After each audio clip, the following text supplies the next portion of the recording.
What's going on, ladies and gentlemen? I want to welcome you all to your members only January 27th, 2026 live call. Chant Bobbitt, this is Steve Bayonne, and today we are joined with Dr. Cynthia Hall and Makai, the pharmacist from Freehaven Farms.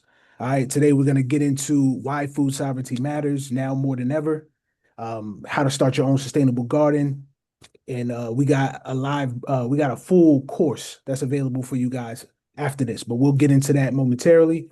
So first and foremost, welcome everybody. Great to have you guys.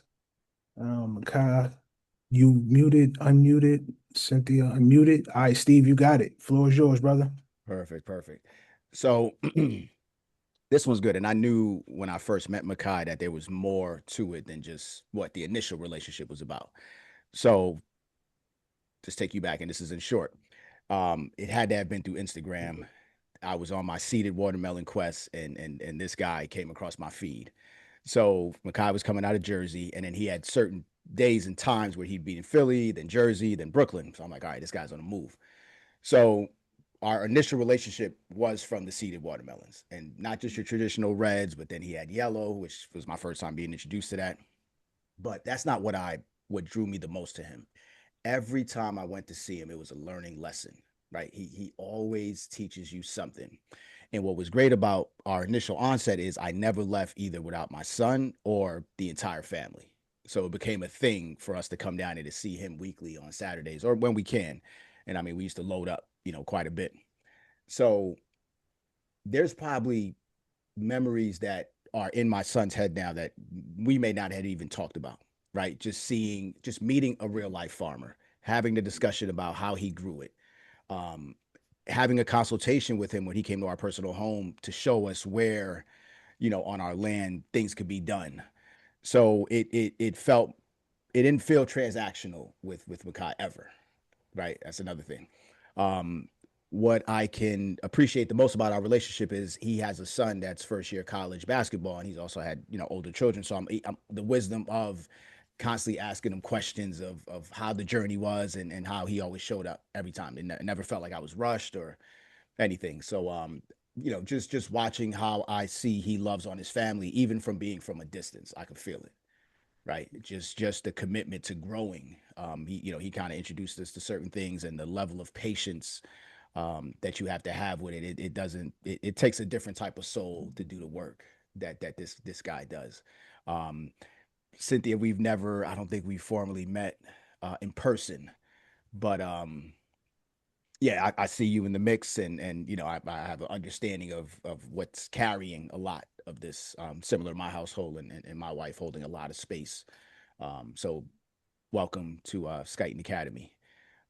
Yeah, Makai, I just wanted to give you the flowers on that one. It every Saturday was like a journey into Philly. It didn't matter the traffic. That was the one place where I'm like, I don't care about traffic. Usually I complain about everything and I won't go. But to come see you on a Saturday morning with my son, and then for us to be able to talk, all things gardening, and then back to basketball, and um, always dope, always dope. That's gonna hold a dear spot with me.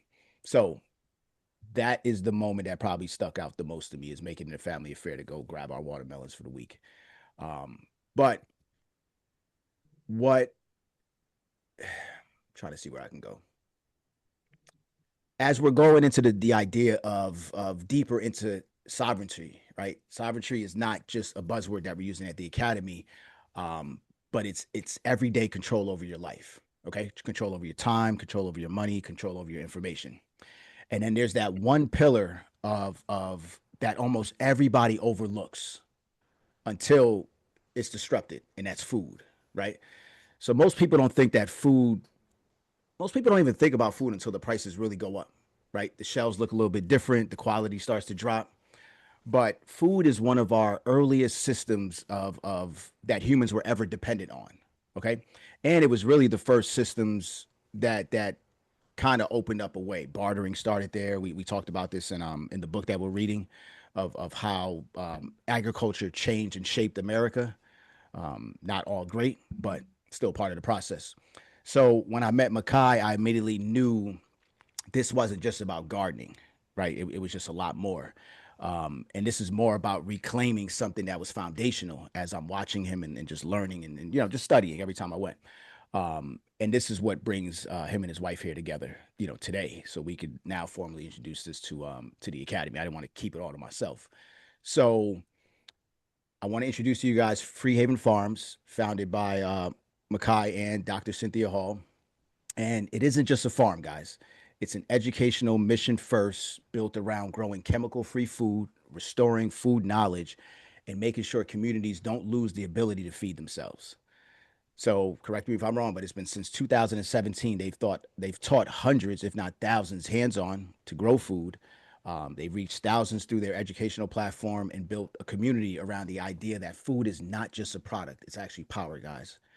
All right, and that's where it ties directly into this whole sovereignty movement that we're working into right now. So, because if you don't understand where your food comes from, if you can't grow even a portion of what you eat, if your health, your energy, and your nutrition are completely dependent on systems that you don't control, then that sovereignty is incomplete.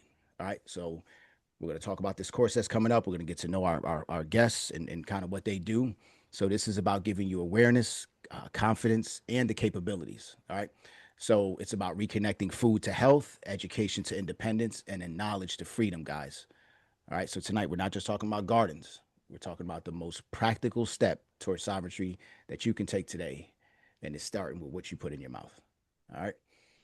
Who do we have here today? Kai, let's get started with you. Right on. Thank you, Steve. You hit it on the head. Everything comes full circle. This is a complete full circle journey, from the time we first connected in Philly and then coming to your gates and meeting your family and giving you some game on how you could start growing food, even right there in your space. And then for me, the blessing was to see you do it. You know what I'm saying? You actually apply those jewels and start growing your own and kept me tapped in about the progress. And then when I found out you had this community here, and that you wanted to bring this knowledge and what we're teaching to your community, I felt like it was perfect. It was a perfect partnership. And really, when you look at the core of what you guys are talking about, sovereignty, having complete governance over yourself, and when you look at it with food and what people call food sovereignty, it really aligns with everything, not just that we're teaching, but that we're living. And I think that that's the thing that makes a lot of our lessons very applicable, very much relatable to everyone in the community is because we've been doing this for 20 years. We've been living off the land, growing our own food for our children, doing it in every scenario. So let me just start, rewind a little bit. My name is Micaiah. They call me the pharmacist. From Connecticut. I was born and raised in a small spot in Connecticut, Waterbury, Connecticut. It's in between Hartford, New Haven. I grew up in the 70s. I was born in the 70s, so I grew up in another generation when families were big. So it's common to have, we had 6 kids in our family. My mother raised 2 of her half sisters. We had 8 kids in the house. So we had a big garden in the back from day one. You know what I'm saying? That was something that my parents did to cut on the grocery bill. And it was just something that my father grew up doing. So my dad grew up in Kentucky. He learned how to have a garden from his father. You see what I'm saying? They always had a garden there that would grow all the tomatoes they wanted, collard greens, onions, peppers. They weren't really looking to get those from the grocery store because those were things that they used on the regular. And it was a thing about connecting and the food. They were just very serious about food, and food is medicine. I didn't understand that, there was so much focused on food as medicine. For me, growing up with a garden, it was a chore in the beginning.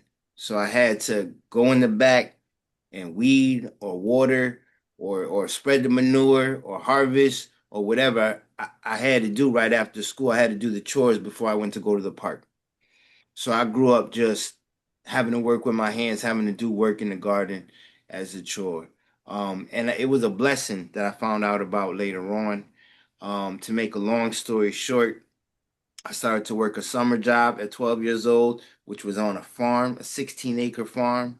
And this old farmer gave me a lot of lessons early in my life. I'm talking about 13, 14 years old, lessons on how to drive a tractor, how to change tires, how to change oil, how to drive a 5-speed pickup truck.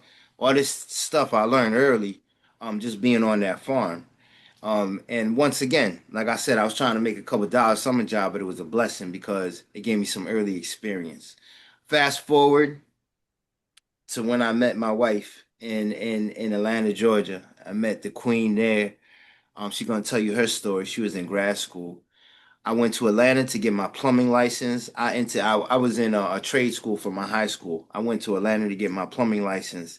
Ended up meeting my queen, starting a family. We had our first house, and we had our first financial situation where we were trying to grow food organically. Not even grow. At this time, we were just trying to eat healthy. We were trying to eat organic. We were learning about food is medicine from Dr. Sabi, Dr. Layla Africa, Queen Afua. A lot of information that was coming to us. This is in our 20s about how to be healthy, connecting to our culture and learning how to use food as medicine to heal ourselves. And so, in learning that, we are trying to eat organic, understanding the dangers of pesticides. So, we used to go to the only store that sold organic at the time was Whole Foods. So, we used to go to Whole Foods. We called it whole check because we would straight spend a whole check there when we was trying to buy organic food. And so I told the queen, like, this is our biggest overhead, this food situation. I can grow out the whole backyard and plant everything that we need to eat organically every day. We can grow that. That was unbeknownst to her, and so started the journey of growing our food. Like I said, we've been doing it for 20 years now. It's all our children know. We've been able to do it in spaces like Philadelphia, Germantown, Philly, West Philly. Like I said, we started in Atlanta, and now we're in New Jersey, where we have our small family farm. I want Cynthia to tell you a little bit more about her side of it and how we were able to kind of come together to form some of the work that we've been doing now. But that's just a nutshell of how we kind of formulated Free Haven Farms. Some of my early connection to growing food. I always tell people in my tribe, this is generational knowledge. So I learned it from my father, who learned it from his father, who learned it from his grandfather. And now my kids know how to grow food too. And so that's what we want to do is impart this generational knowledge to our community so that we can keep passing this knowledge. It's important. All right. Greetings, everyone. I'm Dr. Cynthia Hall. So I'm originally from New Jersey. I'm the one that brought Micaiah up here from Atlanta, but he's closer to where he grew up now as well.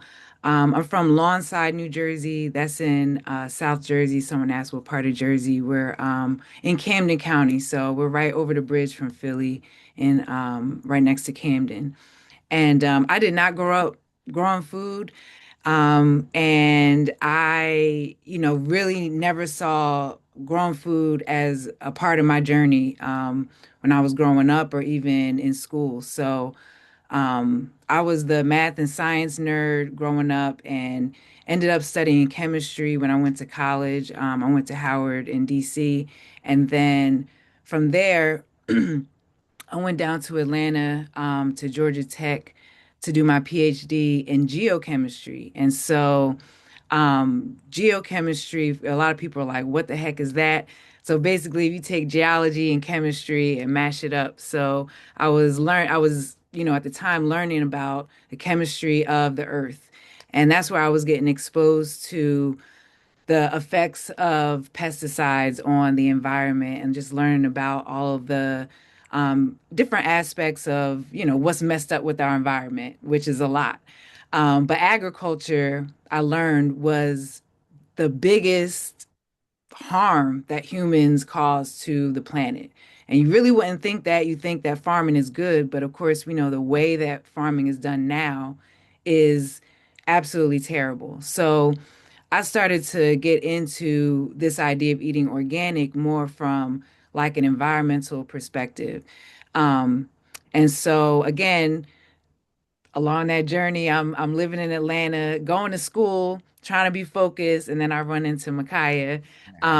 Nah, he kept me focused and just really expanded what I was learning because, as we'll get into, experience is the best teacher. And so I was learning all of the, book knowledge about, how nitrogen works in soil and all these things. And Micaiah already knew the practical applications. And so that's a part of how we ended up forming Free Haven Farms because he had all of this like lived experience with growing food, and I had the experience of science. And then eventually I finished, got my PhD and got my first job teaching at Westchester University, which is right outside of Philly. So that's what brought us up to Philly, was this job. And so being there, and we'll kind of get into our journey throughout this, conversation we're going to have and more in our course. But we learned different ways of growing food.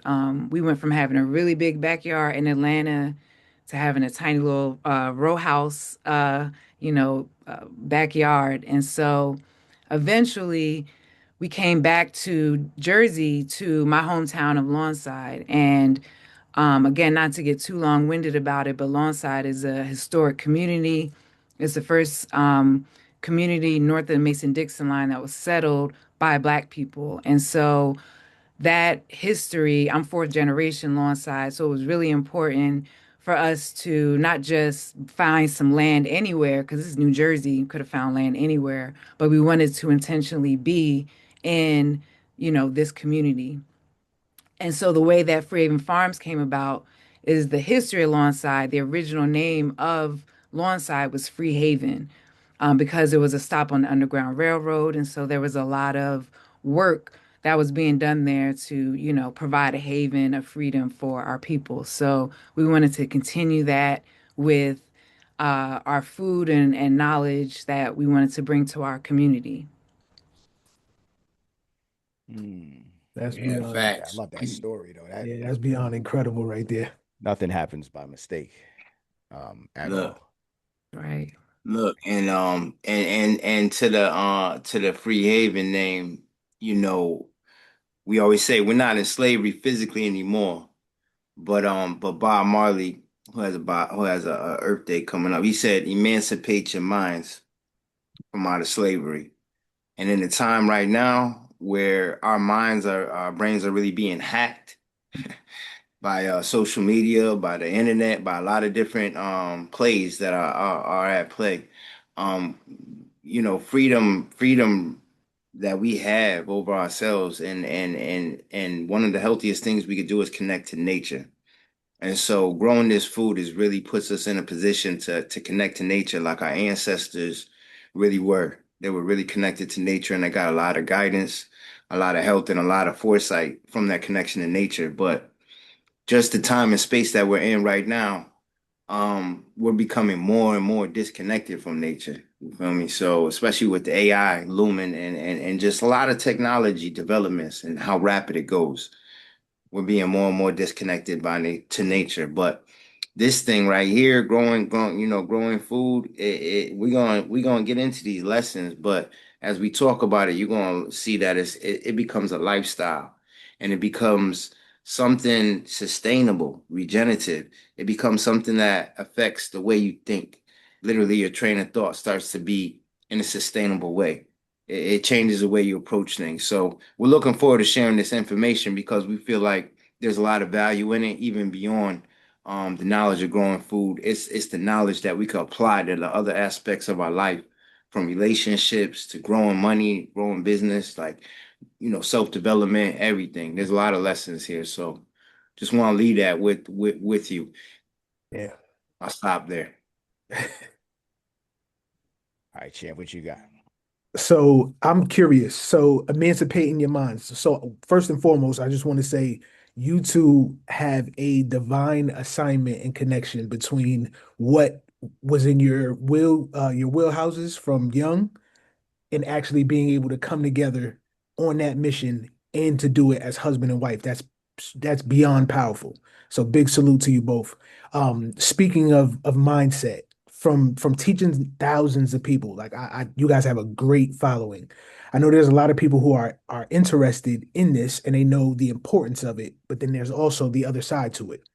What's the real reason that most people like never start growing their own food in your take? You wanna get into that, Sam? Sure. I think ultimately it's fear. I think that people fear failure. They fear the unknown. Growing food is very like mystical to people. They think you have to have, a lot of space or things that they may not possess that would hold them back mentally. So I think that there's like a mental barrier between growing food and where people are right now. And as we'll get to, start small with one thing. It doesn't have to be all of it at once, but I definitely think people just like outthink themselves. They think themselves out of garden. They may buy everything to do it and take the class, and then they're like, oh, I never got out there. And when we follow up with people, and it's all of the what ifs in their mind, I think that sometimes creates that barrier. Mm. Mm. I'm gonna add to that. I'm gonna lean into that. It has a lot to do with fear. And remember, one of the things that George Washington Carver teaches us, and we really hold dear the teachings of George Washington Carver, scientist, agriculture, educator, and elder. And he said that where you find fear, you find a lack of education. Mm. So lots of times when people have this fear, what's really driving it is just it's just a lack of education. Mhm. And sometimes the things that people fear the most is the nuances. It's fear of failure. It's fear of trying to do it and it not happening. Not understanding that there's no losses, only lessons. That's the only way I got good at growing food was by all the times I failed and all the mistakes I made. That's how I got nice at it. But also that fear of like perception, how people are gonna perceive you. I think that really holds people up sometimes.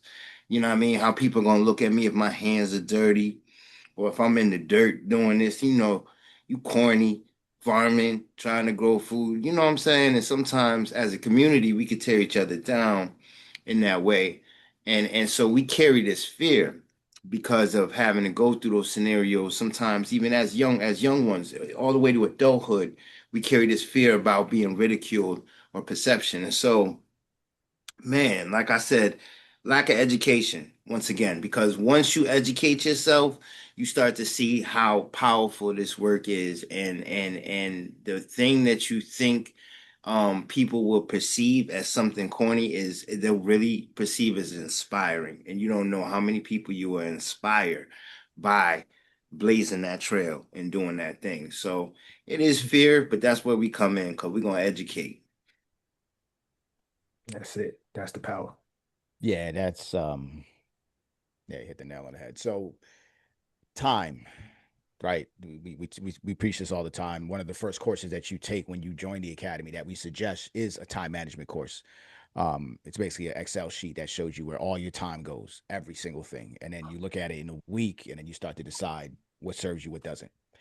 What um that I don't have time. How true is that reality with farming?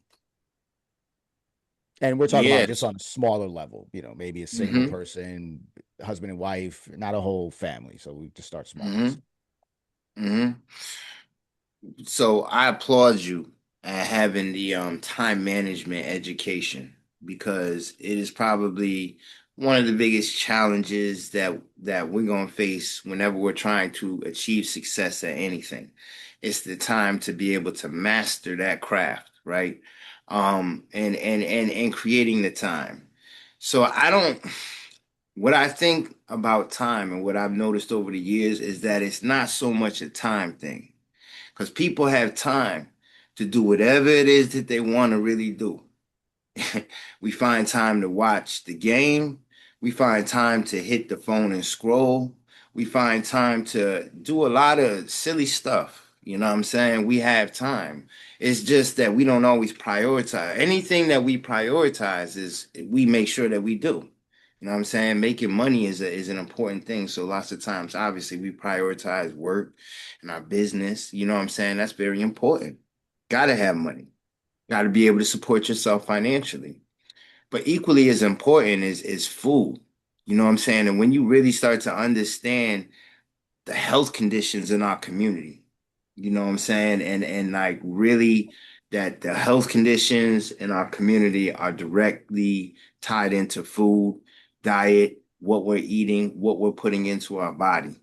It's direct link. There's no coincidences. There's no chances about why our grandparents and our great grandparents were way healthier than us right now. That's by design. And so when we start to understand how important that food thing is, then we could prioritize it and make it a priority and find time. You could look at your phone, see what your screen time is, 2 hours a day. I'm gonna shave that down to an hour and a half, and I'm gonna give that half an hour to my garden. Now, that's the thing is that a lot of people think that it takes a lot of time in your garden to make things happen, but really, once you get your thing set up, it's just consistency. It's not so much that you gotta do a lot of it. It's the consistency of every day being able to spend that half an hour in your garden space. You know what I'm saying? That 15 minutes in your garden space, whatever the case may be, but it's not a lot of time. It's more about what you were talking about, time management, being able to have a schedule, being able to stick to your schedule and be consistent. And as you understand over time what plants need, right? Now you will even in your busiest moment, you'll be able to create a system in which you not even being there, the things that need to get done can still get done. And the more people you have involved, the better. So sometimes we got to do it alone, but sometimes we have a partner, sometimes we have a whole family. And that and all that helps on the time aspect. But Yeah. what's your take on that on Cynthia on the time? What do you feel like is the hardest thing? Yeah, I mean, I definitely will say as a working mother, business owner, all the things like I've had times where I've had like legit three jobs, and three kids and all these things. So I totally understand being busy and not having a lot of time. But like Micaiah said, we can make the time. And with having a garden, and again, the idea is that you start somewhere that you can maintain. So if you don't have hours to devote to it every day, then you shouldn't have a really large garden, right? Because it's going to be hard to maintain that. So if you're in a place in your life right now where you got three jobs, you're in school, you got kids, you got to run them to practice, all of this, a couple of containers might be enough. You know what I mean? And then you grow into having a garden, having more space, um, if that's available to you. But I think just being realistic about what you can maintain is the most important thing. And sometimes our imagination, which is really important in gardening and being a visionary, can get ahead of us. And you can like, plan this big thing and then you realize, all of it goes to weeds by the end of the summer because it was a busy summer for you. You were traveling, doing all these things and so I think being realistic about your goals in that moment is really important for maintaining your time. Okay. One of the big things that come up too are for, someone living in an apartment, a rental with, let's say, no yard, maybe a house with a small yard. What's the biggest misconception that keeps that person from starting? Mm. Well, a lot of people don't know about the options that are available when it comes to growing food. That's one of the things that we get into. You know, we have a very detailed conversation on growth systems and understanding growth systems. It's like growth systems are different to the person, the individual circumstances. So you could kind of find a growth system that fits your circumstances. When I say growth system, that means you might, grow your food hydroponically, which means I'm gonna grow it in water. That's a whole growth system that we create to do that. Another thing that we use inside of apartments, especially, is grow tents.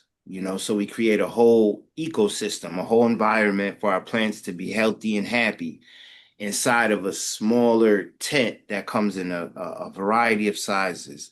They could fit inside your clothes closet, or they can be, a little bit bigger, however you need it to cater to your size, your space that you have to work with. But inside that grow tent, you could set up, like I said, your grow lights that simulate the sun. You could have soil pots that are growing your plants. You could create the environment, and still be able to successfully grow your plants, even in an apartment, even indoors. And so a lot of people don't know the options. Like I said, just the different growth systems that you can. We say, like, we don't care where you are, what your situation is, you can grow something. And once we are able to kind of talk with the folks, that's what we're looking forward to, kind of getting into this class where we can understand what people's circumstances are, and then we can give you game on growth systems catered to what you're working with, about what we think will work best for what you have. If you don't have a yard, if you have a small yard, you know what I'm saying? There's a lot of options, and this is one place where I really appreciate. And I appreciate technology. I do. I'm a heavy nature guy.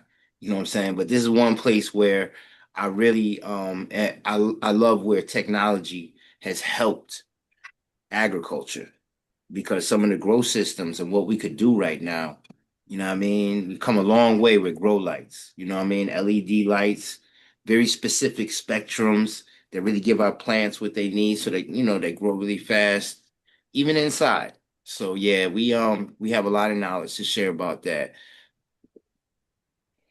Yeah, and I think, even as simple as using your windowsill. You know what I mean? So aside from a grow tent in an apartment, you could even grow, you know, plants in your windowsill. If you have a patio or a balcony, that space can be used. But we'll definitely get into container gardens in our class and how those can be really, really productive. Um, you can grow so many things out of containers and you can put them in a lot of different places. So, like Micaiah said, we're going to go through the, you know, gambit of different growth systems that are going to fit every situation. But definitely in apartments, you are able to grow food as long as you have, a couple of feet of space in your closet, you can grow food. Yeah, man. Y'all got some good questions. I'm looking at some of the chat here, and definitely when we get into these classes, we will be covering all these questions, from different, growth seasons, the summer crops, winter crops. We're gonna get into what we're growing now. We're gonna talk about, like we said, different growth systems and ops. Really, one thing that we're looking forward to that we'll be able to do as we get closer to the class and we know who's in there, we'll be able to get questions from you. Whether it's questions and answers that we do at the end of class, which we always do, and we cover every single one, or whether you guys are getting questions in before our classes to Steve, and we're going over and having those questions in hand before we do our class, so we make sure. Either way, we're gonna make sure that we cover all those questions that you have. And yes, yes, and yes, you can you can do it all with growing food. So cold weather. And Got you. yeah, Yeah. mushrooms are a fungus, but it's still a food. So yeah, we're gonna talk about how you can produce mushrooms too. And for you guys who are dropping the questions inside the chat, greatly appreciate the engagement. Y'all keep dropping them. I'm fielding them, so I'll make sure I have them. Um, but we'll continue. Good lookout on that one.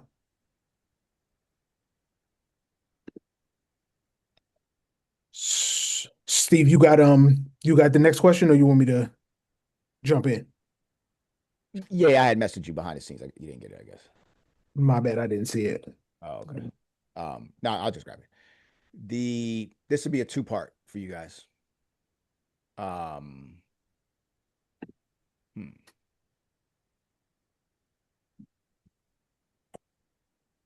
Why does learning from people who are actively growing food matter so much?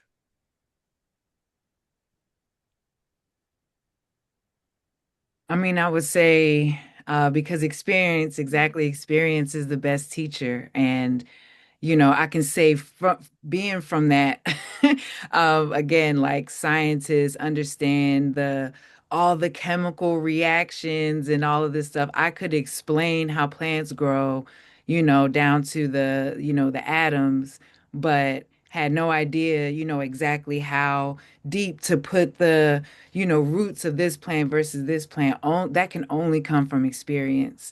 Um, and you have to do it over and over again because one year this is going to work, the next year it doesn't work, right? Because the environment is always changing, you're changing, things change. And so when you get to a point where year after year you're seeing success, which obviously we've demonstrated because we got to bring those watermelons and bring the kale to the market and y'all buy them and eat them so that okay they're really doing it. um that speaks volumes, and so our ability to teach that is rooted in our ability to actually do it. So it's one thing to learn about it, but it's another thing to do it. So that's, I think, one of the most important things you can have is experience. So how does having guidance change someone's confidence compared to trying to just figure it out by themselves? Yeah, I mean,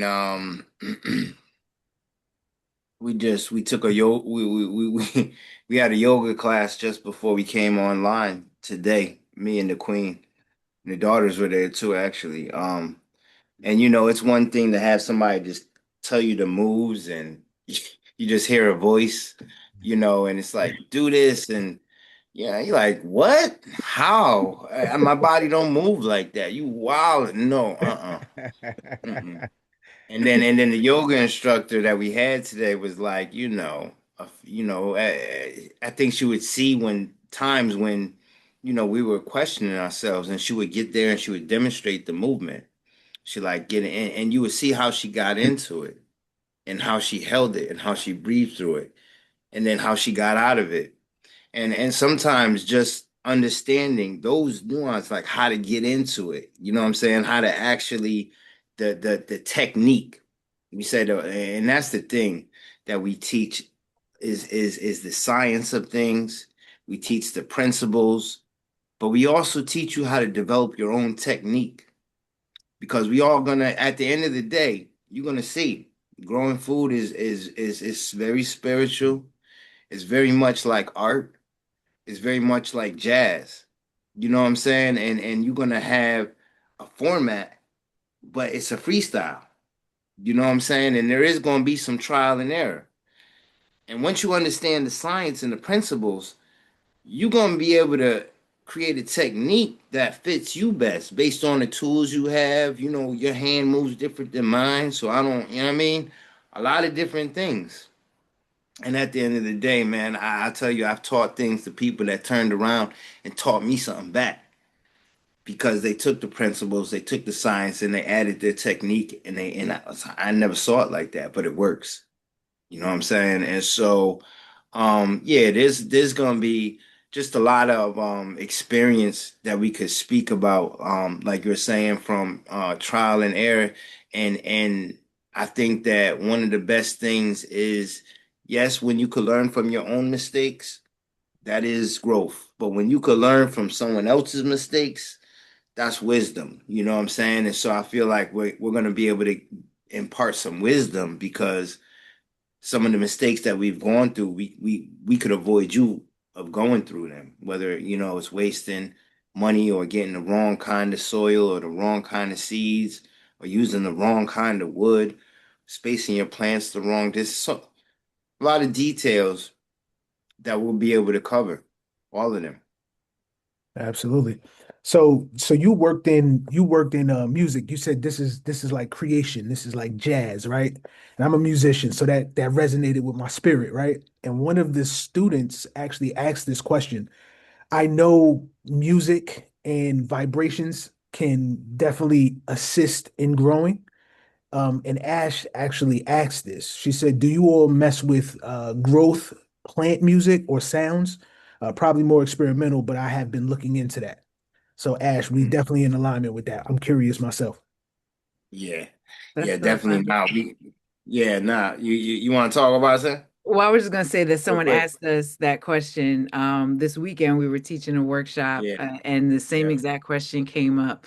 But yeah, and I'm, going to steal Makai's answers because he answered it so well this this weekend. But I mean, from our own experience, as we've been gardening for again many years, we always play music when we're on the farm. And so that music again is like for us, but it's also, music that we know is going to help the plants because we play a certain type of music. So they've done studies that look at, the effect of different types of music on the plants and found things that are like calming, soothing, classical, certain types of jazz can be really beneficial for plant growth. So, we basically take that and apply it on our farm. And so we tend to, listen to jazz and listen to reggae and just listen to things that have a nice vibe, listen to Sade, stuff like that. That again is Mhm. going to put us in the right, space mentally. Sometimes the farm, it's the plants and the growth, but it's also a business. We have deadlines. It gets crazy on the farm, all right? And I'm not going to give all of it away, but um we have moments, where things get so it's really important for us to, sometimes set the tone and keep the right energy. So, yeah, we definitely employ some of those techniques on our own farm and I think that is beneficial just to ourselves. And so, because we're so similar to plants, it definitely makes sense, like the response of the water and all that to the Absolutely. vibrations. Yeah, Makai, did you want to add to that? I don't know how well I did with that answer. Nah, you did beautiful. You did beautiful, beautiful. Look, it's words sound power. You know what I'm saying? Everything carries a vibration once you get into it. You know what I'm saying? And words have power. You know what I'm saying? They could change your body temperature. Words. Like it's deep. Mhm. And so, the words, the lyrics that come out of the music, they affect us, not just the plants. Like Sen said, there's 6 degrees of separation between plants and people. So many Mhm. similarities. So here the thing: if you discover certain music helps your plants to grow better, guess what? That same type of music helps you to grow better as a person. And if you find that certain music is stunting your plant's growth, guess what? That's the thing we could learn. We could learn from nature. You know what I'm saying? We could learn from the plants. It's not always us working with the plants. Lots of times it's the plants working with us. You see what I'm saying? And it's like the vibration of music affects the plants a lot, but the Yeah. vibration of the person, that's like growing the plants, that affects the plants even more. That's why, like, you gotta be careful who you eat food from because you can't just have any kind of energy cooking your food. You see what I'm saying? Because that will affect the food. That'll affect your vibration when you eating it. And this is knowledge that our elders gave us. You know what I'm saying? You can't just be going up into people's houses eating food. You don't know them. Hold on. And to go even deeper, it's farmers. It's we the first part of the food is who's growing that food. And that's why they say know your farmer. Because it's energy. That's vibration. What's my spirituality? What's my moral compass that determines the way that I choose to plant this seed and grow this food? That's connected to my philosophy of life. You understand? That's my Mhm. vibration that says that I'm not going to spray those chemicals because I know it's going to hurt the dirt, it's going to hurt the insects, it's going to hurt the other animals, it's going to hurt the water, it's going to hurt the. I ain't spraying that.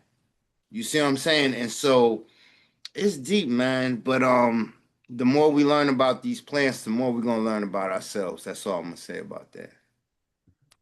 Let me just add something to that one. So there was a couple weeks when I didn't catch you for whatever reason. And of course, I'm looking for seated.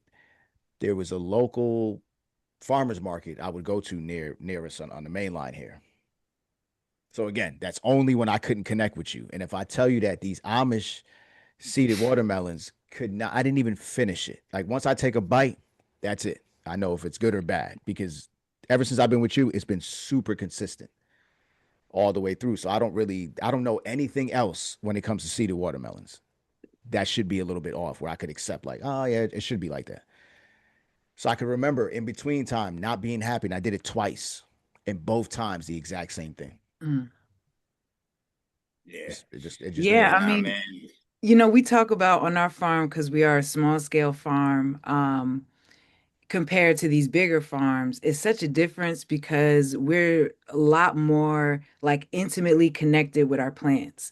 And so, we physically, mostly Micaiah, because I have a different job now at Rowan University where I started my own farm. So I've been like not as present on the farm the past year, but Micaiah touches every single plant that we grow. I mean, every single one. Wow. Um, and you buy food at the grocery store or even at some farmers markets. Some of these farmers markets, farms are still, 75, 100 acres. And there's no way they could touch every plant. They got to use machines and all that just to be practical, right? But as we say, like, there shouldn't be the small amount of farmers there are. The number of farmers is decreasing every year, but we have to grow more food because the population is going up. So what's that mean? That less people is growing more food, but we got to like reverse that with a lot more smaller farms so that people are farming with intention and I'm actually touching my plants and harvesting by hand and doing all these things. And a lot of that is what you taste in the watermelons and you see in the kale and all that. Um, so yeah, I think that has a lot to do with again that vibration, going back to that from the music, it's important. It's powerful. Yeah. All right, so let me see. Let me see if you guys got any more questions inside the chat I want to field. If we skip over your question, they may have been answered prior, depending on when you came on. You can just watch the Mhm. replay, so we're not addressing things twice. This turned out to be a mindset master class. For sure. I knew we were getting two, but I'm like, geez, what else? What else? Look, Um, we just this is the tip of the iceberg. We're really looking forward to these classes, and we really hope that everyone that's in the community could come to the class because we feel like there's some things that's missing in our community and some healing that needs to happen at the same time. And we feel like this piece is a missing piece. And as we progress, sometimes we people will tell you like this is outdated. This is, what they did back in the day. Listen, guys, we gotta understand that some of these things that our ancestors did, we gotta hold on to, we gotta get back to. One of the things that we're gonna really share at the onset of this class is what's really going on with your food. And when we set the tone with this part right here, like we don't like to be doomsday. We don't like to talk about stuff that has negative vibration on it. But when we have to explain the truth about what's happening to the food, ain't nothing positive. There's nothing positive about that conversation. But you have to know the truth to make informed decisions. Because once you understand the truth, growing food is not going to seem that difficult. It's not going to seem that far-fetched. It's going to feel like a necessity, like going and getting water. Like you have to do it, and that's for a good reason. And the only reason why more people aren't doing it is because they don't know the truth about what's really happening with the food.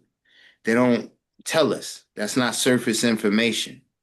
And so this part right here, as you get the information and you're able to make informed decision, it's going to help you not even just growing food, but even at the grocery store buying food and being able to do that in the healthiest way. You know what I'm saying? And at the end of the day, we trying to be the best version of ourselves. You know what I'm saying? And when you look at being healthy, you're looking at being physically healthy, mentally healthy, spiritually healthy, financially healthy. And this piece right here helps with all that. And that's why we don't want nobody to miss no classes. So, you know what I'm saying? If y'all can come through, please do. We appreciate connecting, with the community. Steve bringing us through and making this happen. We've been talking about it for a minute, but for whatever reason, the universe has aligned and we're here right now. At the same time, there's a lot of stuff going on outside. So I think that it's good for us to align and lock in and make it happen. Yeah. Yeah, the timing for this couldn't be any more perfect because it has been on our talks together for probably a year. I stay Facts. persistent but not pushy, but I knew when it was time, it was going to align perfectly. So this is kind of, their off season in a sense, to start getting ready for, the next crop. One of the things I could appreciate when I did grow, right? Because the first year, there's just growing pains, literally. But I realized that the least amount of touching, the better it got. So that was my thing with nature. So it wasn't really about seeing something grow from nothing after I got back to kind of, I needed to get out the house one, right? So it put me still home, but, you know, on my property. I needed to reconnect with nature, right? You start realizing there's a lot of messages out there. This was right around the time where, squirrels would just start coming up to me, um, sitting still in nature, hearing things. So part of the journey of growing wasn't to be self-sustained with that. If I wanted to prioritize that, I would have, but I knew exactly what I was getting out of it. So my longest standing crop was always rosemary and thyme, right? So I could remember even it could be the coldest of weather, them joints like holding up. So going outside and getting those type of herbs for the garden to know that it's going to be put in food. So the parsley, it was always the easiest things, right? And then you get your cucumbers and stuff, and then overnight it went from nothing to like what just happened. So there's so much that you get outside of what you think you're walking into. Um, you're really caring for things at this point. So even in I've explained we bought a resort in Colombia, and that came with at least 10,000 mangoes, coconut trees for days, and there's something to the energy, especially with what I purchased from you guys. There's something to the energy of food the closer it is to source. And I'm realizing that more and more and getting closer to South America where it's literally farm to table.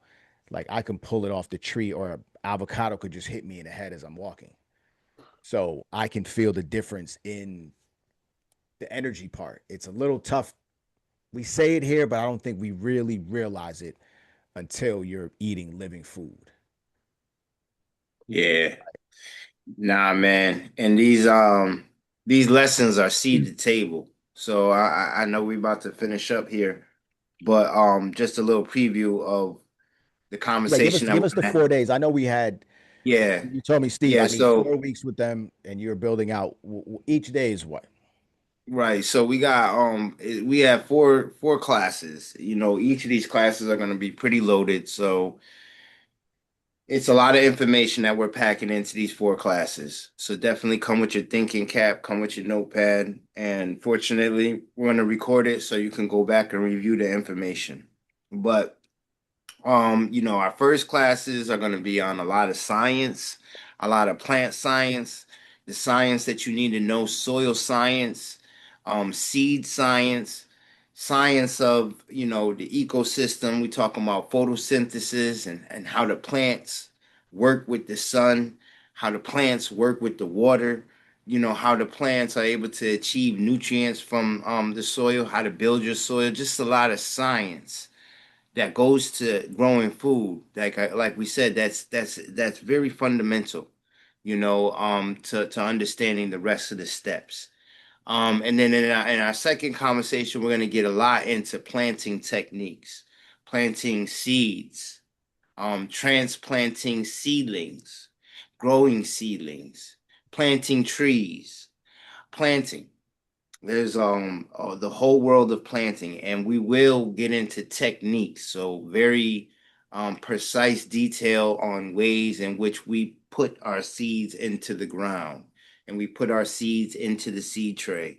The methods that we use to determine spacing or where's the best place for us to put our grow bed, um, all those things.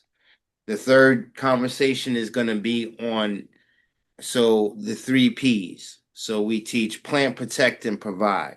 So planting is the easiest part. It's a thing. Trust me, we're gonna get into it. But after you get into it, you're gonna see, oh, planting isn't that hard. It's really the onset work that we do. We plant those things, and then it's the other part that really is our daily consistent operation, which is to provide and protect for our plants. And in that, you'll get a lot of conversation on how to irrigate your crops properly, how to feed your crops, how to feed your soil, how to protect your plants from pests, from insects, from bacterias or harmful funguses, from rodents, from deer, how to protect your plants from drought, how to protect them from frost, how to protect your plants from so many different things. And then in our final discussion, it's going to be on the harvesting part, how we harvest correctly, how we store our our crops post harvest, especially when we get into growing food in the Northeast and having a season that is cold. We're not growing outside, so we really got to be intentional about growing a certain way and storing so we can get through our winter time with stored food. So we get into storing techniques. We also get into post harvest. That be a lot of techniques pertaining to safety, food safety, the proper way to clean your vegetables, your fruits. If you're growing your food the way that we're teaching, everything's going to be organically. But if you buy food, some of this information we give on the proper way to clean them is going to be very applicable because you're going to want to really make sure you clean your vegetables and fruit the right way when you're buying it from someone else. And then, like I said, it's seed to table. So the last class, we're also going to have that conversation on preparing our food, chefing our food up, preparing it in a way that we can get the most nutrients out of it. Dr. Cynthia Hall has a lot of recipes that are for what we grow out of the garden that you could prepare quickly because we understand everyone's busy. So we're talking about meals that are efficient. We don't want to take too much of anyone's time, but at the same time, these meals are tasty and they're giving us all the nutrients that we need. There's a big difference in taste between the food that you grow and the food that you buy in the store.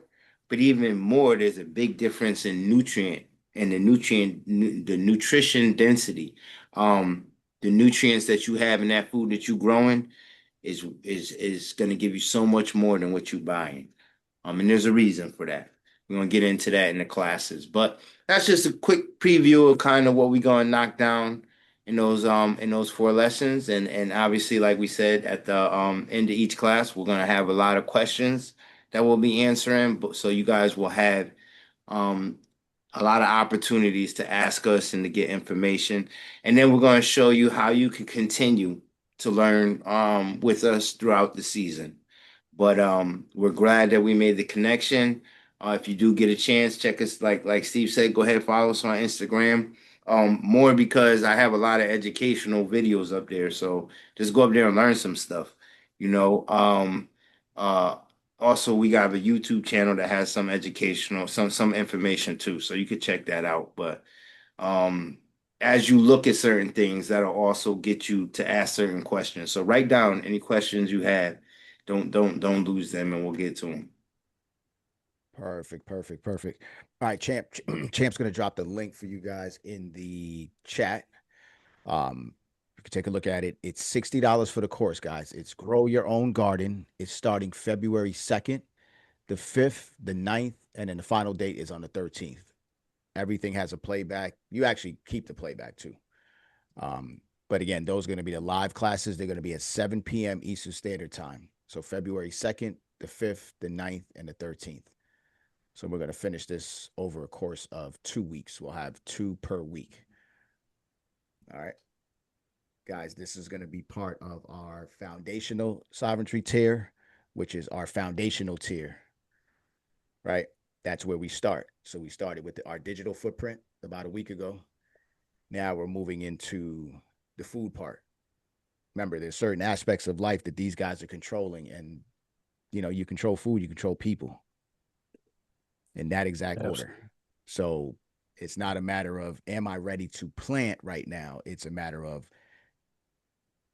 they're 20 years in, we're how many over 10 years in on crypto, we're giving you time and market. You don't wait to react.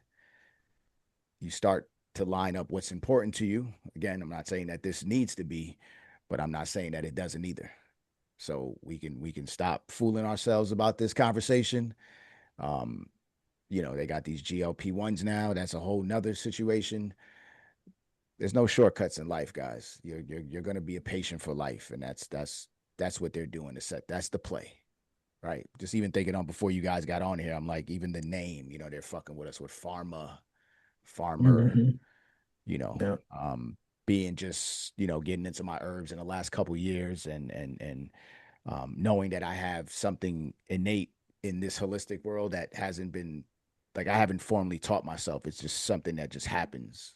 So I'm able to read things quick and feel. So that's this means a lot to me for them to be opening up to the year, because this is probably the most important aspect. And I don't care how big your crypto wallet gets. If you're not here to enjoy it, it just doesn't make sense. And we're talking about quality of life now. Now the conversations are 40, 50 years old. All things that are preventative. And I mean, we're in the information age now, guys. So what we did was we didn't just bring information to you guys, we brought experience. And if you see what we're doing and what we've been doing at the academy, you understand why they fit in this tribe. 100%. And I never miss when I bring people onto this platform, because that's the one thing I need to protect at the end of the day is this community. So yeah, I see what it is. And when we do our in-person, because they're in Jersey, we're going to find a way to connect with them, even if we had to get down to the farm maybe. And we have our first in-person in 4 years. I've never met 99% of these people. But we have a great relationship. They show up every week. And I just love that you guys are just on the same type time as us too. Right. Mm-hmm. And I waited. I definitely waited. I didn't care about any other farmer outside of the energy that I know that was always exchanged between me and this brother right here. Yeah, man. We know we're very intentional about who we align with. And We don't align with a lot of people. We align with the right people. So it's a blessing to be here. We have we have a lot of work to do. So, you know what I'm saying? We gotta be hungry and like the powers that be, like they working overtime right now. You know what I'm saying? Evil boys is working overtime. They're going hard. You know what I'm If you had to give saying? us one thing, I like to give value, right? So you mentioned Uh-huh. telling the story of what's happening to our food. If you had, if I didn't come back to see you again February 2nd, what's that one thing you would give me to look out for? Or something you think we might not know? And this group's a little different, but this is for the pre-record crowd. Yeah. Yeah, I mean, it's just the privatization of the food sector. You know what I'm saying? You have about two or three, farms that's feeding all of America. So it's like this is corporate stuff. And when you understand corporations, it's all about the money. And there's no concern for your health. There's no concern for anything. It comes down to the bottom line. You know what I'm saying? And if that means that we got to spray this and we know it's bad for you, it's bad for the environment, it doesn't matter. You know what I'm saying? And the people that are at the charge of these corporations, they have their hands in other pots. You know what I'm saying? Bayer owns, bought Monsanto's. They are making they make the most glyphosate and pesticides to spray on the food, but at the same time, they make the seeds and then they sell them and put patents on them. It's a lot of stuff going on, Mm. and it's moving very fast. They're in the laboratory. They moved the name from GMO to bioengineered, and they're bioengineering produce now. They're bioengineering. They're programming the produce now to do the specific things they want them to do, right down to the level that right now they can inoculate and they could integrate vaccines into food. This is nothing new. This is going on. This is what the future of food is going to be. You know what I'm saying? And so not to scare anyone, but I would definitely say that like we gotta grow our own because the people that are gonna be controlling our food and giving it to us, they are not concerned about our health, and their practices are gonna continue to be detrimental. It's the FDA, all right, it's the Food and Drug Administration. They're not even supposed to be in the same building. All right. But they're literally selling you the poison and the antidote. They're very well researched and they know specifically what certain things are gonna do to you over time when you consume them. But if you watch TV right now, one of the heaviest marketed things you'll see on TV is pharmaceutical drugs. It's all this stuff from Ozempic to Prolympic. I can't even keep up with all the names and the jingles and stuff. Like they got a medication for everything. Everything. They Yep. market it more than alcohol now because they know you eating this stuff, you gonna need this. You eating this, you gonna need that. And you take this, you're gonna need that. And it's a game. And at the end of the day, it's big, big, big, big, big business, big money. And the expense is us and our health and our well-being and all humans, but mostly concentrated in the black and brown communities. And so what really got us energized to do this work was when we saw how the health holocaust that was happening in our family. When I saw my auntie getting her leg amputated because of diabetes, that broke my heart. You see what I'm saying? When I saw my aunt get her breast amputated because of breast cancer, that broke my heart. You see what I'm saying? And I can go on, and I know you can too.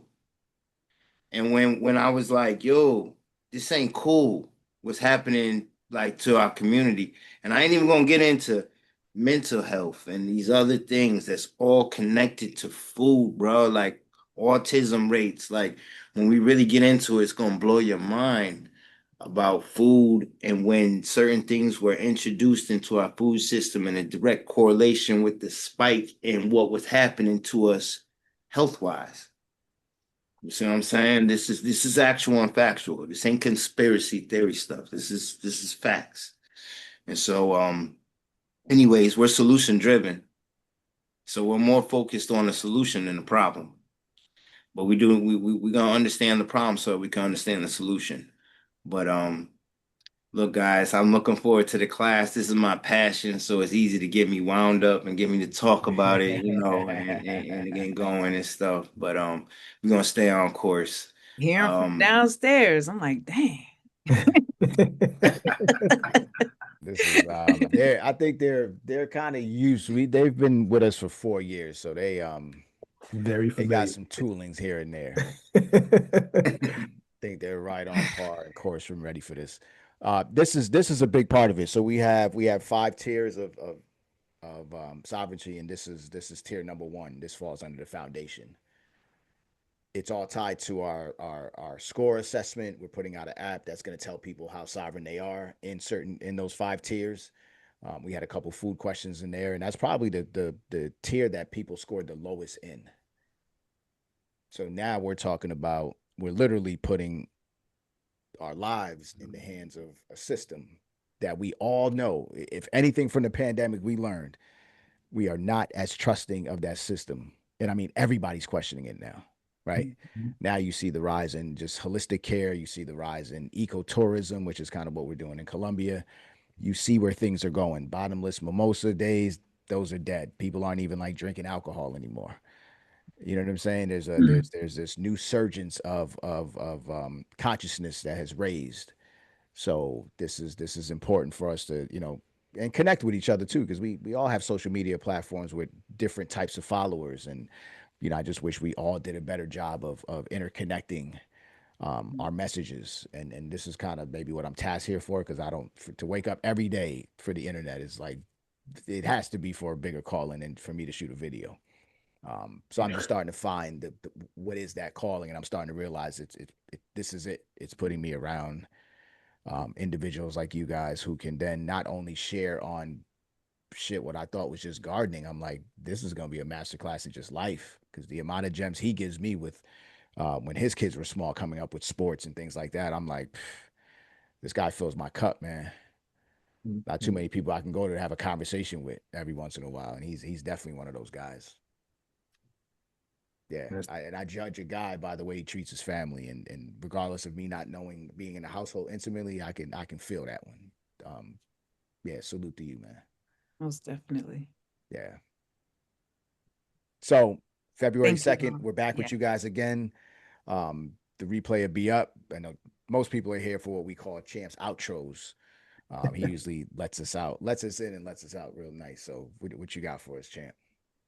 All right, so first and foremost, I want to extend our deepest gratitude to Dr. Cynthia, Micaiah, the farmer, the pharmacist, you know what I mean, of Free Haven Farms. We greatly appreciate you guys for your years of work, the trial and error, the commitment to not just teaching this, but actually embodying it and living it. Growing your own food right now isn't about being perfect, but it's a necessity. And it's about choosing to prioritize your health, your household, your independence. This is your sovereignty. You don't need more space. You don't need more time. You just need the education, the guidance, and the consistency. And they literally just laid that out for us so greatly. If this conversation resonated with you, that's your signal. Each and every single one of you guys needs to get that much closer to your own independence and sovereignty. So we welcome you all to join the class. We will see you guys front and center, and that is going to be where awareness becomes practical, action and confidence replaces hesitation. All right, so go ahead and enroll. We'll make sure this replay is up for you all. Again, thank you so much for being here with us. This is one of the most practical steps towards sovereignty, and we greatly appreciate you. All right, thank y'all both.